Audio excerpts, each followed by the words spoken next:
안녕하세요, 오리쌤입니다. 2022년도 수학능력 검정 시험은 소위 불수능이라고 불리는 엄청난 고난이도의 시험이었는데요. 그래서 현재 예년과 다르게 예상되는 등급컷 또한 이렇게나 다릅니다. 이렇게 수많은 학생들 마음속에서 불이 채 꺼지기도 전에 한 커뮤니티 사이트에 다음과 같은 글이 올라오게 됩니다.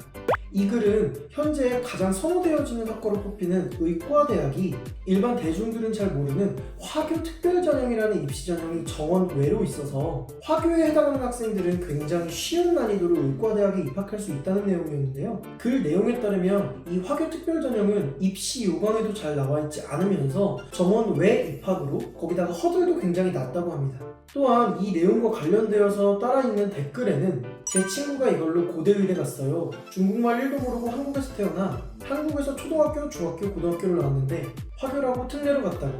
그때 공부 열심히 하던 친구들 다 허무했던 기억이 있네요. 제가 아는 후배도 이걸로 수도권 의대 진학했죠. 이런 내용들의 댓글들이 달렸는데요. 이에 대해서 글쓴이는 수능 성적을 안 보고 면접만으로 의대를 뽑는 학교가 있다? 라며 이러한 화교 특별전형이 적폐 그 자체라고 비난하고 있습니다.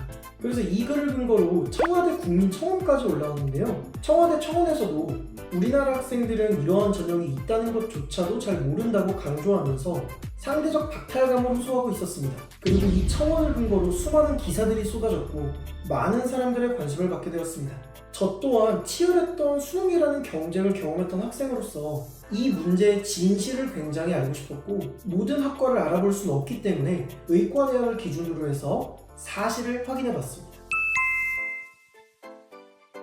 먼저 저는 인터넷에서 언급되었던 대학교들의 입시 요강을 살펴봤는데요. 커뮤니티 게시글에서처럼 입시 요강에서 찾기 어렵게 숨겨놨을 가능성도 있기 때문에 입시 요강만 가지고 해석하기엔 무리가 있다고 판단하고 입학처에 직접 문의해봤습니다. 첫 번째로 고려대학교 의과대학은 다음과 같은 댓글들이 달렸었는데요.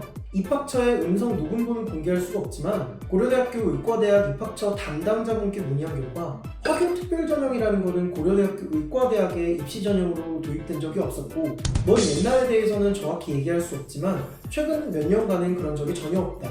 그리고 정원의 입학 전형으로는 외국인 입학 전형이 있는데요. TO가 자주 나지도 않고 작년에는 딱 한 자리가 났었는데 이 또한 경쟁률이 23대1로 굉장히 치열해서 화교 특별 전형으로 보기에는 엄청 무리가 있었다고 합니다. 다음으로 댓글에서 언급되었던 동아대학교 입학처에도 문의해보았는데요. 동아대학교 의과대학 입학처 담당자 말에 따르면 2010년도 자료부터 살펴보았지만 화교 전형이라는 특별 전형은 전혀 없었고 외국인 전형이 있긴 하지만 여기 지원 가능 학과의 의과대학은 제외되어 있기 때문에 원칙적으로 화교가 특별 전형으로 입학하는 것 자체는 불가능하다고 합니다.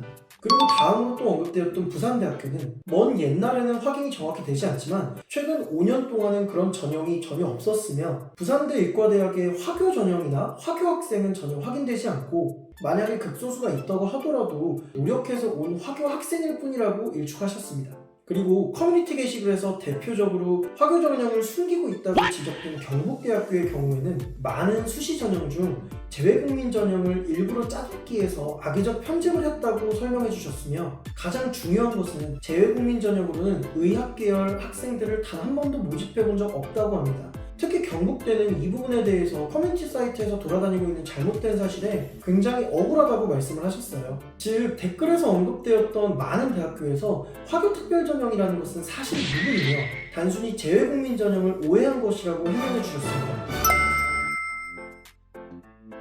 저는 그래서 다음 궁금증으로 제가 하나하나 모든 대학교를 확인해보지 못해서 그렇지 외국인 특별전형으로 의과대학을 가는 것 자체가 굉장히 쉬워서 그런 건 아닐까? 라고 궁금했는데요. 그래서 저는 재외국민 전형이 있는 모든 의과대학을 대상으로 해서 입시 상담을 해주는 학원을 찾았고 아래는 해당 학원의 블로그에서 공개한 자료입니다. 먼저 전국의 수많은 의과대학이 재외국민 전형으로 학생을 모집하고 있었고 전형 방법은 아래와 같습니다. 또한 그러한 전형들의 경쟁률 또한 보여주고 있었는데 놀라운 점은 경쟁률이 제일 낮은 학교도 10대1, 높은 학교는 30대1이 넘어간다는 사실이었습니다.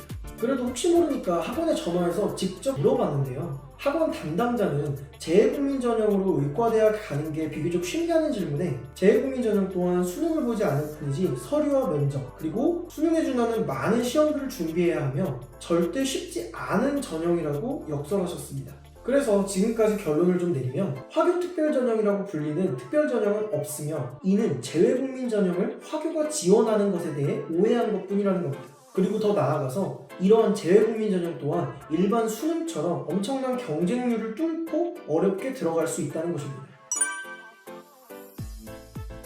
그래서 저는 마지막 단계로 실제로 화교들이 다니는 외국인 학교에 전화를 또 해보았습니다. 어제 오늘 이틀에 걸쳐서 10개가 넘는 외국인 학교에 각각 전화해보았는데요. 정보를 정확히 공개할 수는 없지만 그래도 간단한 설명들을 들을 수 있었습니다. 이 설명의 공통점을 요약하면 화교로서 의학 계열을 진학하는 학생은 없진 않지만 굉장히 극소수이며 이는 학생이 열심히 노력한 결과일 뿐 화교들끼리만 경쟁하는 화교 특별 전형의 존재 덕분은 아니라고 합니다. 또한 단지 외국인 전형의 경우 수능을 기준으로 하기보다는 토익, 토플, 면접 준비, 논술 준비 등 자체적으로 보는 시험에 맞춰서 준비를 하기 때문에 수능 성적이나 수능 모의고사 성적으로 그들이 입시를 준비하는 것을 판단하는 건 굉장히 무리가 있다고 말씀하셨습니다. 그래서 저는 아마도 커뮤니티 사이트에서 언급된 평균 5등급으로 의과대학 입시에 성공한 친구의 경우에 만약에 이게 사실이라고 생각한다면 그 학생은 수능이 아니라 면접과 1단계 서류 전형에 필요한 여러 가지 스펙들을 갖추기 위해 노력을 했을 것이고 이것의 결과로 높은 경쟁률을 뚫고 재외국민 전형으로 고려대학교 의과대학에 합격을 했지만 준비되지 않고 보았던 수능에 단순히 5등급이라는 성적을 받은 것 뿐이라고 생각할 수 있을 것 같습니다. 그리고 추가로 오늘자 기사로 나온 내용을 첨부하겠습니다. 결론부터 얘기하면 국내 대학교에는 화교만을 위한 특별전형은 없다. 과거에도 없었다. 다만 외국인 특별전형에 화교들을 위한 예외 조항은 있다. 학생 본인이 대만 국적자인 경우 부모 중 한 명만 대만인이라면 외국인 특별전형에 지원할 수가 있다. 그럼 이러한 조항이 왜 있을까요? 이 같은 예외 조항은 2000년대 중반 대만 대학들이 자국 내 한국 국적 수험생들을 위한 동일한 조건의 예외 조항을 두면서부터이다. 이에 한국 대학들도 상호 후예주의에 입각해 동일한 예외 조항을 신설했고 과거 한국대학교육협회에서도 관련 가이드라인이 전달되기 시작하게 된 것. 그러나 이 같은 예외 조항도 2023학년도 3월부터는 사라진다. 또한 이러한 대상이 되는 대만 국적 학생 수는 2017년 112명, 2019년 99명, 2020년에 78명으로 규모가 크게 줄었다. 영상을 제작하기 위한 자료조사 과정은 쉽지 않았습니다. 각 학교별 입학처 전화통화도 쉽지 않았고 정확히 담당자와 통화를 하기 위해서 전화도 여러 번 연결했어야 했습니다. 거기에 이러한 전형이 있다는 질문 자체에 굉장히 불쾌해하시는 분들도 많았고 자세한 자료를 찾아보고 대답을 듣기까지 오랜 시간이 걸리는 경우도 있었습니다. 하지만 그럼에도 불구하고 제가 이렇게 나서게 된 것은 많은 학생들이 왜곡된 사실을 근거로 박탈감에 시달리고 있으며 자신의 노력을 평가절하하는 것이 안타까웠기 때문입니다. 물론 아주 예전에는 그런 전형으로 쉽게 대학 간 친구들이 있었을지도 모르고 제가 조사하기 어려웠던 특별한 전형 방법이 있었을지도 모르지만 이 영상을 보시고 나서 일반 수험생들이 거기에 과한 박탈감을 느끼면서 화교 혐오와 같은 또 다른 혐오로 번지지 않았으면 좋겠습니다. 부디 노력하는 만큼 성공할 수 있는 대한민국이 되길 바라며 유익하셨다면 구독과 좋아요 눌러주세요. 안녕.